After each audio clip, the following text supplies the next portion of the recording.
Hi everybody, this is Iron Pickle. I'm firing up Devil May Cry HD collection. This is I'm doing a let's play. I'll call this a let's play. I'm probably playing the full game for you guys. This is a lot easier than I thought to pull off, but HD probably not this collection. one. If things go well, maybe this one because this one's my favorite. But right now we're gonna do OG. Yep. And then HD collection's messed up because now it's gonna boop boop boop. Yeah, and I gotta hope that it captures this time because not my first attempt. Believe me. But yeah, the title screen here is awesome, and just to think that you're like 19-year-old me sitting in his college dorm room firing this puppy up on his PS2 for the first time. This was groundbreaking, graphics wise. And just the look of it, they were very bold with the red and, Dante's hair is white, it made a lot of bold decisions. But anyway, let's fire this puppy up and see why this game kind of stood out for the time. I think, this is 2001. It says it right there on the title screen. Devil May Cry. Ugh. 2 millenniums ago, there was a world, 21 years the ago. human world, and the other, the underworld. But somebody from the underworld woke up to justice and stood up against this legion alone. His name Yes. was Sparda. He was alone He quietly but he was a reigned the human badass. world and continued to preserve and had harmony justice on his until mind. his death. Mwah. He became a legend. But he was not a human. Legendary He was an Dark Knight, insectoid thing Sparda. with head thingies and glowing eyes. That's not really important. It was an odd choice to kind of start with like, Sparta's a badass, but like it was a long time ago. This is the real beginning. And Pretty Lady falls out of the moon. Devil May Cry. Sorry, we closed at 9. Again, no password.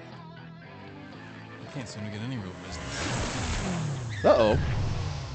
That's gonna be expensive, huh? Whoa, slow down, babe. Well, well, what do we have here? Nature calls? It's in the back.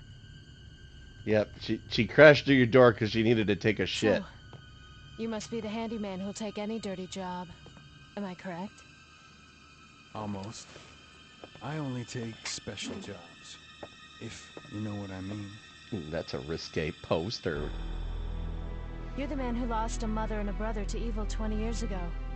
The son of the legendary Dark Knight Sparda, Mr. Dante. Well, the way I figure it, in this business a lot of your kind comes around. And if I kill each one that comes, eventually I should hit the jackpot sooner or later. In that case, you should be used to this sort of thing. So yeah, Dante kind of starts the game. He's got a lot of bravado, and he's kind of like letting on that he's a badass. And like here he is in an office full of like demon skulls, but like here he is getting his ass handed to him by this, woman who just crashed through his door. What a great way to set up a character, right? Show him, sometimes he has moments of weakness. Sword.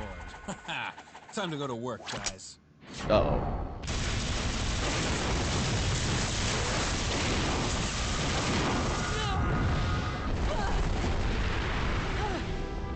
Even as a child, I had powers. There's demonic blood in me. What strength? You Yeah, were the so first he one to know demonstrates about my early on that patience. like he's like a Looks I'm fucking getting close. pincushion. Like that's not going to kill him. It seems that way, but I'm not your enemy. My name is Trish.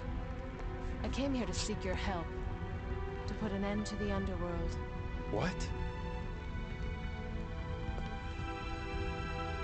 Oh no, you look like that woman in the picture on my desk that we panned over briefly.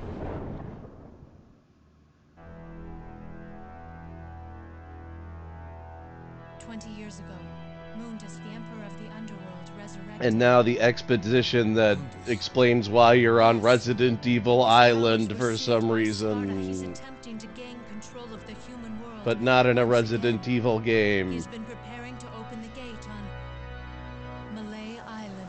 So, oddly Spanish in theme and in style, but Dante is all Victorian in dress, so let's go.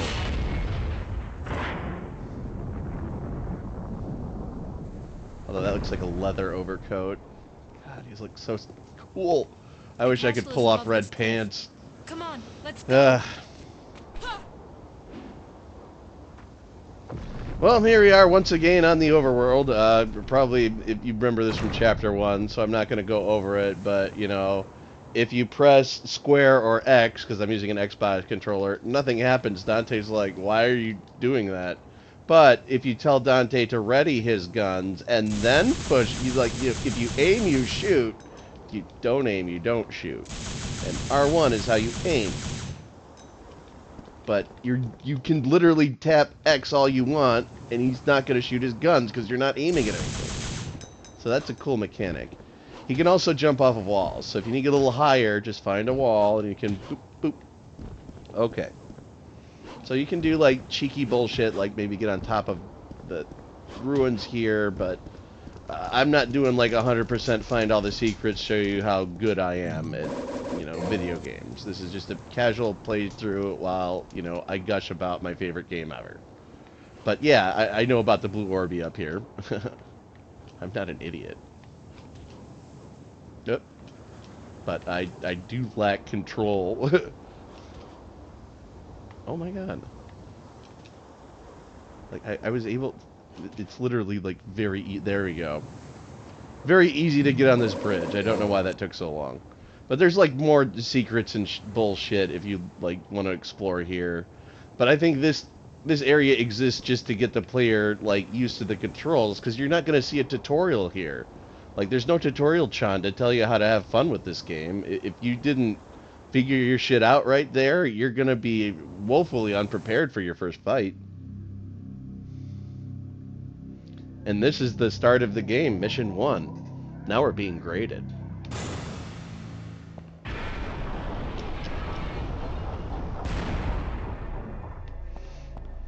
Now, what the game developers want you to do is to run around this room and find the 45 red orbs scattered about so that you can pay a toll to open a door. We could do that, but there's a more fun way. The MLG way. You see Horsey? Yep, it's explaining what a red orb is, but you see Horsey, you jump on Horsey, and you jump on Horsey, and then, Dante, you want on the pike? Jump up on the pike, yep.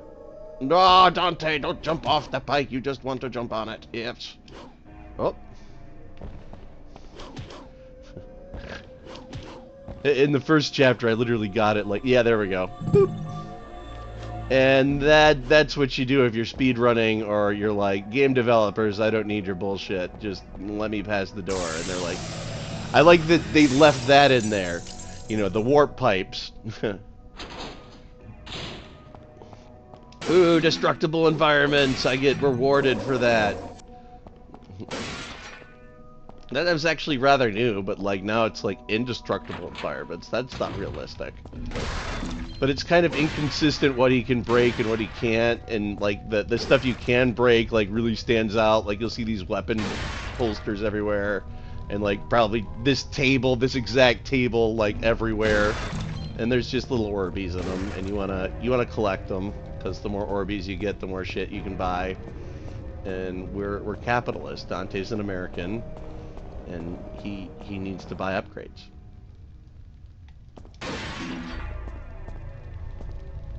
Ooh. More of that red orb that we need for upgrades. I'm sure that big puppet on the floor is just there for decoration. Oh, another big puppet with a shiny. It's kind of quivering, but I trust you. Yeah. You're the kind of guy I can trust. Yeah, he gave me the key that I need. Not gonna stab me in my back now. Seems legit. Oh no. Mission 1, Curse of the Bloody Puppets? Are you kidding me? It's the cannon fodder enemy, though. They're big, slow, and dumb. Oh. The red ones can block you, though, and they're a little more powerful, and they're a little more intelligent. The game's lore says that they're red due to the human blood soaked into their clothes. So that's why they're slightly more powerful. But, like, the green and the purple and the blues, like, these guys, like, I can just... And, like, yeah, they're nothing to me. And this, I think, is the earliest you can get your first blorb. Because I got the one on the overworld. Not unless there's a second secret one that I don't know. Or there's probably 4 on the overworld that somebody's going to be like, actually, you could have gotten, like, 6 blue orbs by now. Noob. But, yeah. Uh-oh. That scoop and shoot's actually pretty good because it makes your stylish go up. Not many of your gun moves do that. And it's a great way to finish off a puppet, especially a red red mofo like this. Yeah, you see you got like an A there. Awesome. I'll try to keep the cursing to a minimum, but Iron Pickle does have a potty mouth. So Dante really doesn't have a block in this game. In the third game, he gets Royal Guard if you want to be like stoic and shit, and he can get real powerful from it. But here, Dante is essentially just kind of jumping out of danger, or there's also a roll I can do. But we're all about avoidance here. Dante can take a few stabbies or gunshots, but he's not invincible. He does have life bar. But, you know, it's clear, you know, it's like Street Fighter, it's very intuitive. Green means good, yellow means watch out, and red means you're almost dead, motherfucker. Mofo. Yes, yes, the swearing. Alright, so we paid the toll, we got the key, we went through the door, now we're gonna go through the other door, the rusty key door.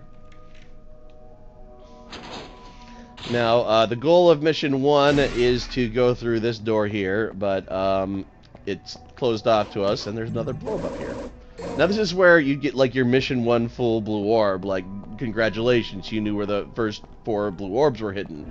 But not every mission's gonna have 4 blue orbs for you. Like, you might get 1 on each mission from now on. So, they're actually not as common as the first level would have you think. I already found 5 of them, but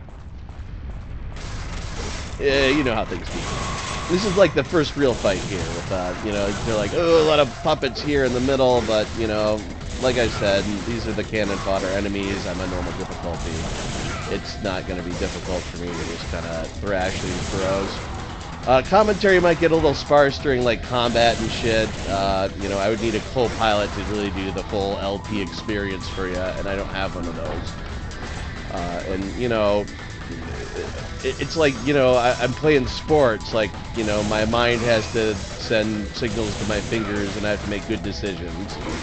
Unfortunately, talking can hinder that. Green orb. That gives you more health.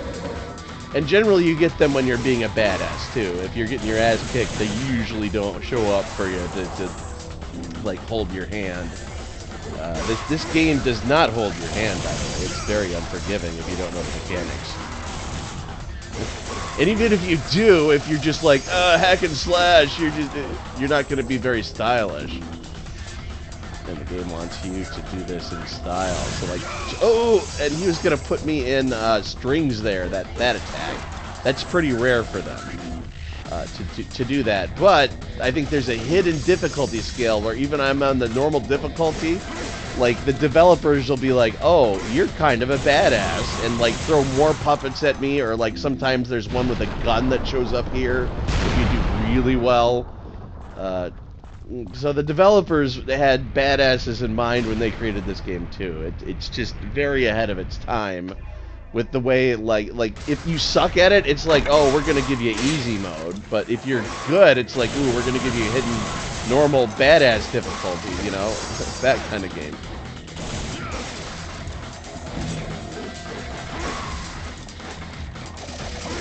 But like, yeah, the difficulties, like there's hard mode after this, but then there's like, I think Dante Must Die mode, which is like super, oh, I don't want to be on that, super hard mode, you know, and then like they get ridiculous, like heaven and hell mode, where like you die in one hit, but everything else dies in one hit. I don't think that's in this game, but I mean, like, that's what this game series was known for, is like, oh, this isn't your little kid game, you know, this is daddy's game, it's hard, you know. Yep, and that's how you break the seal. You just had to go down there, kill puppets, come back up here, kill puppets, rinse and repeat. Pretty straightforward. We've ended the first mission. I'll be lucky to get a B.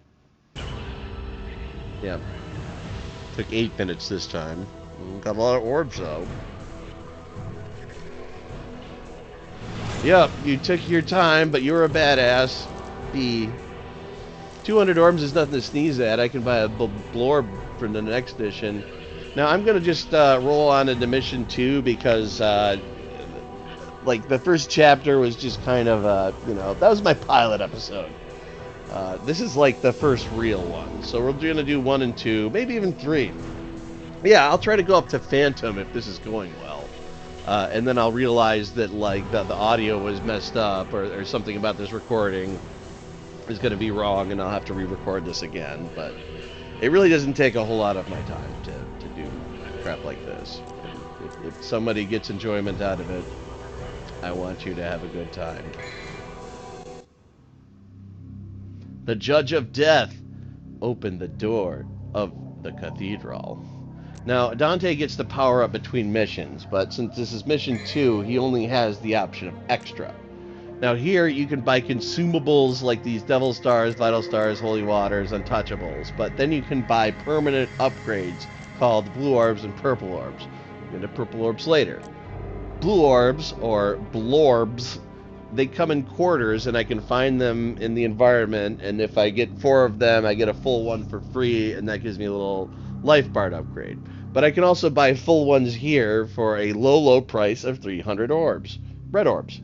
So, yeah, that's a permanent life bar upgrade. That's a pretty good idea. Boop. Okay, I don't have enough orbs. Oh, look, the price went... Yeah, so every time I buy a blue orb, the price goes up. When I could buy purple orbs, the price goes up. When I buy yellow orbs, which is the revival item, these are consumables as well. That's unlike the blue and purple orb. The price goes up too. So, we don't want to be dying a whole lot. But anyway... That's the power-up explanation. But when I get more weapons, like, I can buy new moves, which are also permanent enhancements, and that's when the game gets fun. But anyway, on to the Judge of Death. There's another blue orb, 4th in here. Just because I know about this kind of stuff. Boop.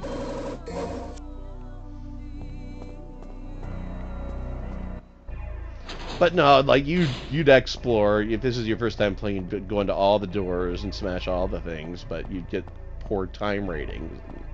Your friends would be like, oh, we've been over here for hours, and all you're doing is just killing puppets, you know, get on with it. I hope to not give you that kind of experience. We're just going to have a rip-roaring adventure. I can usually take out these bosses without too much difficulty, but yeah, we might have to re-record boss fight sessions a few times. Or there might have to be some cuts.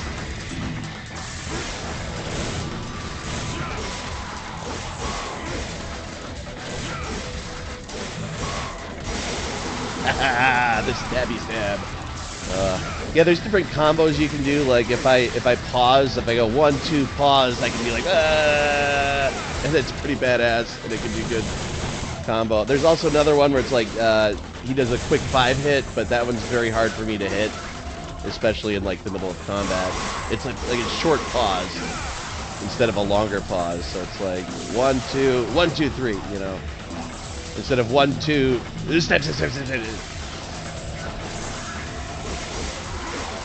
But I always do like a 3-hit. I think I almost had it there and he did the marionette thing, but I got away. You guys are assholes!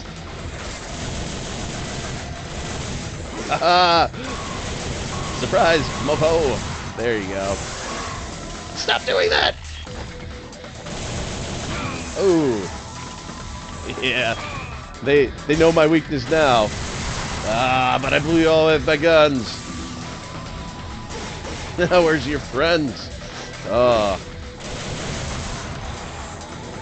you got a greenie for me there, red guy? Oh, you're especially feisty. Your shit is weak. Oh, wait. I don't want to go in here yet, actually. Let's look at the sculpture. There's a sculpture of a female in agony with a sword pierced through her chest. Wait, I can hear a voice. It is I, Alistair. The weak shall give me their heart and swear their eternal loyalty to me. Sure about that, Alistair? The weak? Oh! Right through the heart. Shall I swear loyalty to the sword? Or do I make it bend to my will?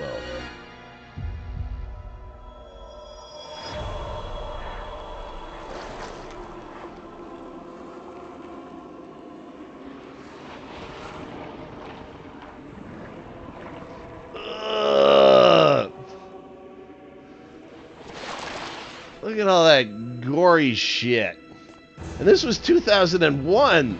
And a video game you'd buy for your 15-year-old. So this was like...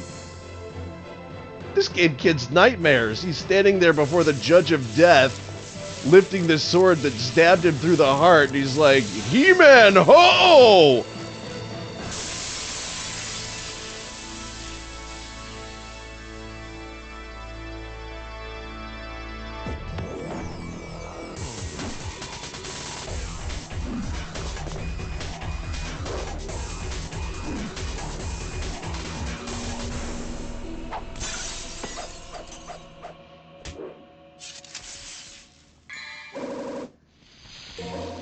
Alright, so now we have Alistair.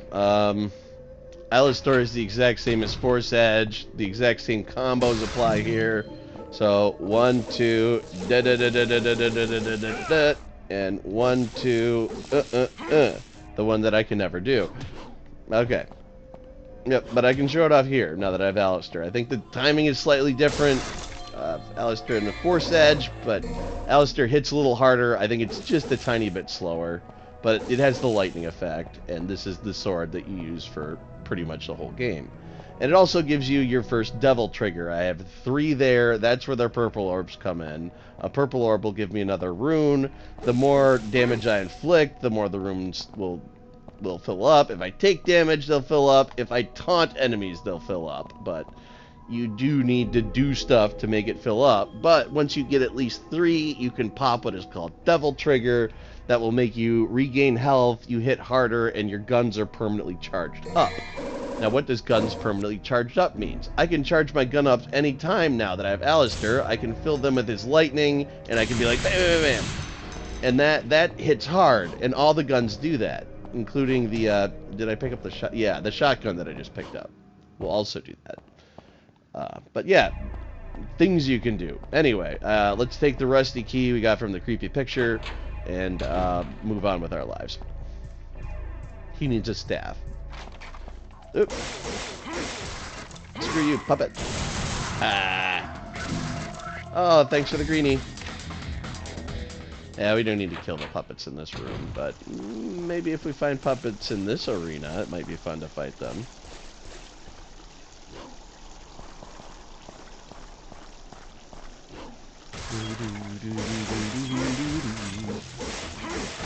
I need the stinger. And here we go, charging the guns. Bam! Oh! What? Yeah, that's how you use charged guns. Oh, and now I pop Devil Trigger, and when you're in trigger mode, the 3-hit combo automatically turns into that 5-hit that I suck at, so that's also cool. And the guns are just, I can annihilate you. So if you're ever in like a tough spot, or it's like, ooh, I need to up my DPS, like you gotta pop that, take down the tough guys, and then, you know, hope you're enough a badass not to take too much damage, and that you get enough greenies here to stay alive. Whoop. And they're throwing shit. Ah, you don't have your abilities yet. Ugh. Yeah, I probably got him talking too much. Yep, let's pop Devil Trigger. You're getting a little health. Oh, yep, use your guns. It's cool when they're charged up, though.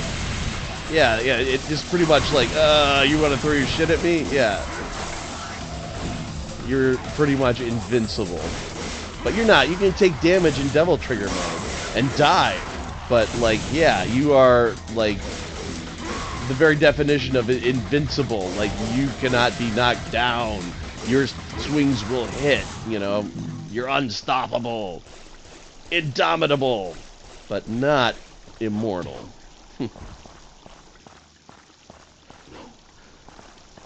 But anyway, after that small distraction, we just jump across the gaps here, over to here, onto a kind of a strange room, but it's really more of just like a hallway where you fight more puppets.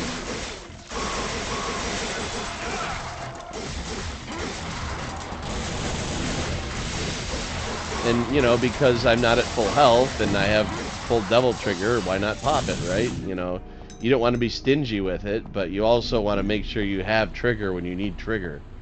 It's a mechanic at a game, and if you don't manage it well, you know, you either better be a badass or you're going to have a hard time.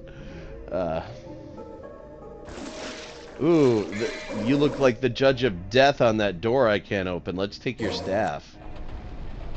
Oh, that's weird.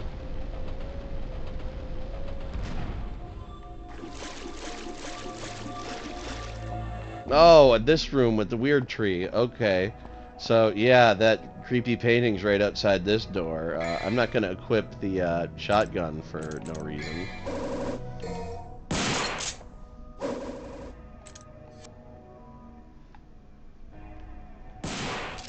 Maybe I'll charge up the shotgun. Okay, I'll stop messing around. So yeah, you get trapped in here and it's like, oh, there's more than just marionettes. Welcome to Sin Scissors! Now, these are frustrating, and like, when I first started playing the game, they were very annoying because I thought you had to take them out with a sword or your pistols. But like, the only parts of them you can hit are their mask. The rest of them is not corporeal. Except for the scissors. The scissors will kill you. But no, you just take the shotgun and you just blast them in their face and they go down pretty easy. They're just an annoyance enemy after you figure out this little trick.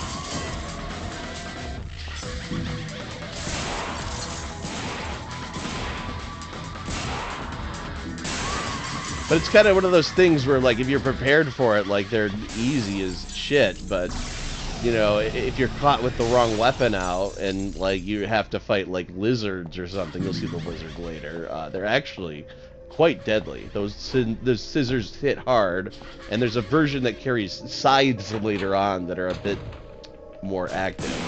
Ooh, the spiders, yuck. Let's give the judge his staff. I could shoot them all and get their Orbeez, but, you know, I'm not all about killing all the spiders. Maybe just the big ones. Yep, 10 minutes there, so leisurely, but I did get more than 200 orbs. Still a passing grade though, right? You know, not danger of failing, but not exceeding. Alright. Let's just go on to the next mission. Because we want to figure out who the Destroyer of Ardor is. Overcome the trial and acquire the Pride of Lion. So now we're gonna power up, but we have Alistair now, and the very first thing you should do before you start mission 3 is to buy the Stinger. This is essential. Okay. Stinger level 2 is not essential, but highly recommended. Okay. Now that that's out of the way, let's start the mission.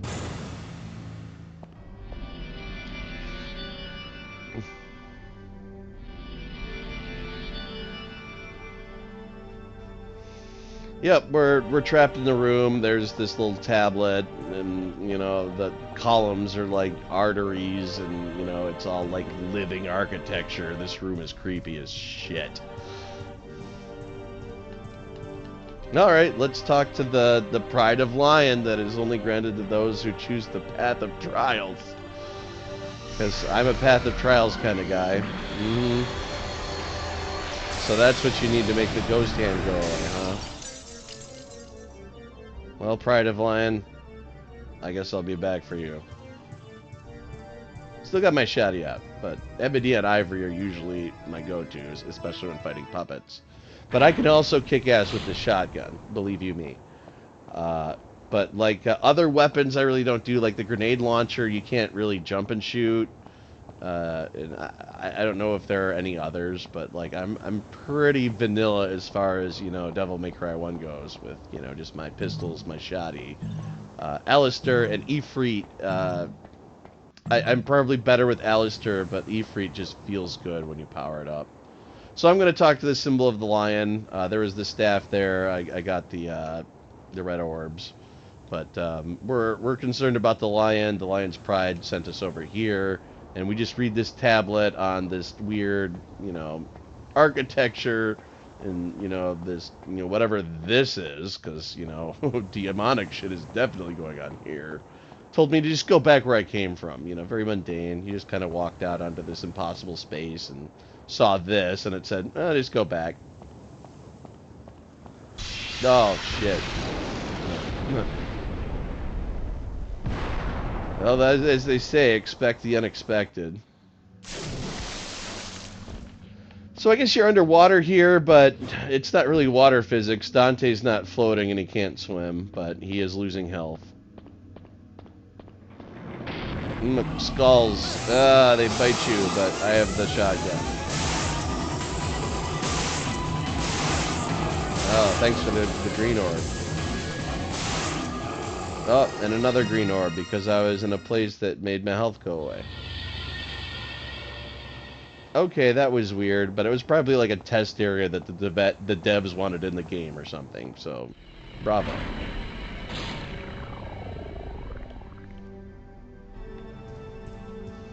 Probably padded out their playtime. Oh, now the barrier's gone. Now maybe I have the soul of the lion, right? I sure hope that Destroyer of Ardor doesn't show up.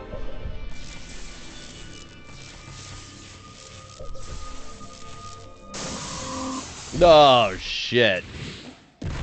Why'd it have to be spiders? Oh, there's a scorpion, too. He's just generally an arachnid that wants to kill you with his fangs or his tail. He does not give a shit. And he's made of lava. So fire is not going to hurt this one. I hope for your sake you got something inside that. And Dante's like, I eat guys like you for breakfast, brah.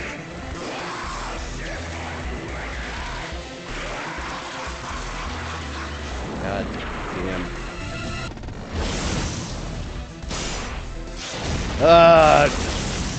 Oh, okay, that was good. Can't take too many of those meteorites to the face. There we go. Oop. So his weak point's his face, but he blocks it and he shoots meteorites and he tries to squish you. Oh, yep, I took one, but you want to get above him and smack him and then pop your trigger and then just get up in his face and be like, yeah, yeah! But you can also take a lot of damage doing that, so be careful if you want to fight him like this. But if you try to fight him from a distance, he's just going to meteorite your ass. And he also does like lava pillars. Yup. So you got to run when you see these. But he stands still when he does it, so he's open. Up!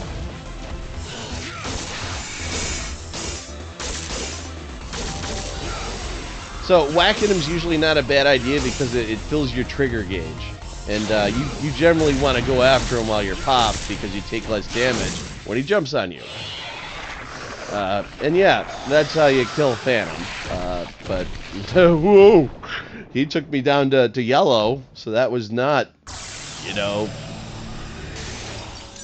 Dante walks away without a scratch. Holy shit. But, yeah, bosses do give you lots of red orbs, eh? Alright. And that was the Destroyer of Ardor. We didn't destroy him, but, you know, we made a statement. Whew, almost under 5 minutes. Maybe I'll get a B.